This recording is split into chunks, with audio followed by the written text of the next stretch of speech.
Our top story this hour, major new missile delivery system called Avangard has been tested and approved in Russia. RT is the first channel to show unique footage from the Defense Ministry's first public test run of the hypersonic glide vehicle, which is capable of firing nuclear missiles. We get the rest of the story from RT's Maria Finoshina reporting from Moscow. Actually, Vladimir Putin, while he was overseeing the test launch of Russia's weapon known as Avangard Live, he actually explained that, saying that it was great success, it was excellent New Year's gift to the entire nation, and also that it will ensure Russia's security for decades. So I think this is all we have to know about this launch. I have to remind you that Avangard was among new nuclear strategic weapons that Vladimir Putin presented earlier in March, saying that Russia had to develop its military industry and its missiles, its weapons, following U.S.'s success in this sphere and U.S.'s development of their anti-missile and missile defenses. So it's all about Russia's security as far as we can understand from what Vladimir Putin said. Just to remind you what happened, this boost glide weapon was launched from the Dombarovsky missile base in the southern Ural Mountains, and as Kremlin reported, successfully hit a training target on the Kura shooting range on Kamchatka Peninsula in Russia's east, some 6,000 kilometers away. But that's not maybe even very impressive.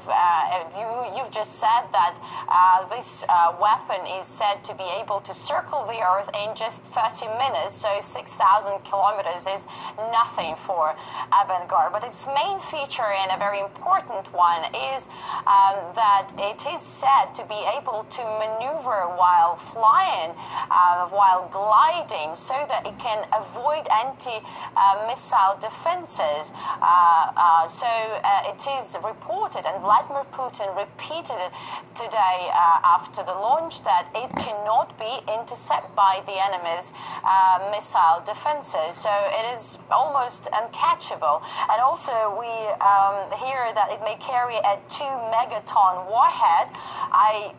To be honest, I don't quite understand what exactly is this, because that sounds really huge and impressive, and it shows how powerful this weapon is. And also we know that it can fly the atmosphere at 20 times the speed of sound, again bypassing the enemy's missile defenses.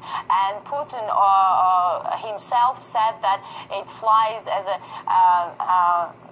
meteorite. So yeah, it's a very interesting weapon, and we heard from Russia's president that it will be used by Russia's strategic forces starting next year. To continue this conversation, joining me now is former Pentagon official Michael Maloof. Michael, thank you so much for joining me today. Like Maria Finoshina was saying, this weapon is pretty impressive. Putin even says it will be impossible to intercept this weapon, ensuring Russia's security, and he says even for decades to come. But how is that possible? Well, it's quite possible, given not only its hypersonic speed, the fact that it's maneuverable in space, and that we don't have an ABM system or an anti-ballistic missile system capable of hitting it at this time. And what's problematic is that these weapons are being developed when in response to President Trump's desire to put missiles in Europe, and that's what this is in response to, frankly. So we're going to be seeing a whole new array of new weapons systems, including missiles such as this, and it looks like we're involved now in an unregulated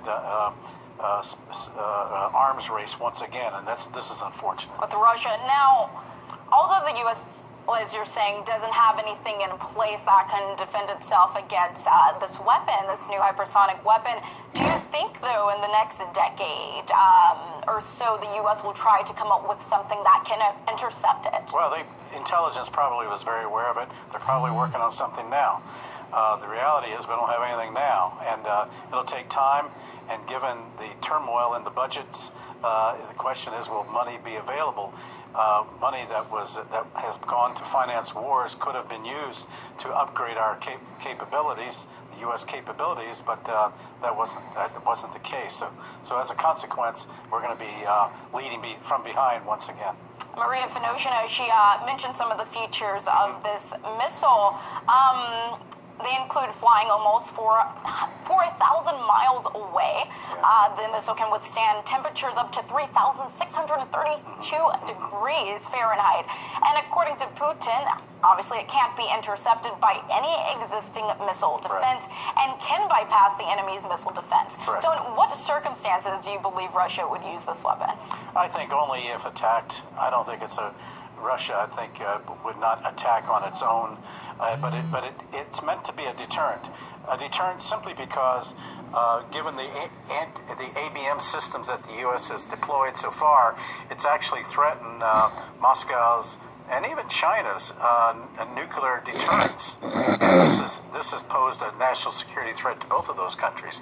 I think China also will be developing something very similar in the very, very near future. So the arms race is on, and this is the unfortunate thing. And we've got to be able to de-escalate. And the fact that the United States, particularly through John Bolton and company, want to pull out of all these arms treaties, arms control treaties, I think is very unfortunate. So when would you advise take place? Well, I would advise that we calm down and start working and talking to one another. Right now, that's not happening. Now, I want to go back to something Maria Finoshina mentioned as you were watching her piece. She mentioned something to the effect of a 2-megaton warhead, and she said that didn't really mean much to her. For the average person, could you explain what that could be? 2 megatons is pretty large. It's probably about 10 times larger than Hiroshima. Oh, wow. Yeah, it's huge. Okay. Yeah. Wow. All right. So thank you so much. We're going to leave that right there from our Pentagon official, Michael Maloof. Thank you so much. Hey, YouTube.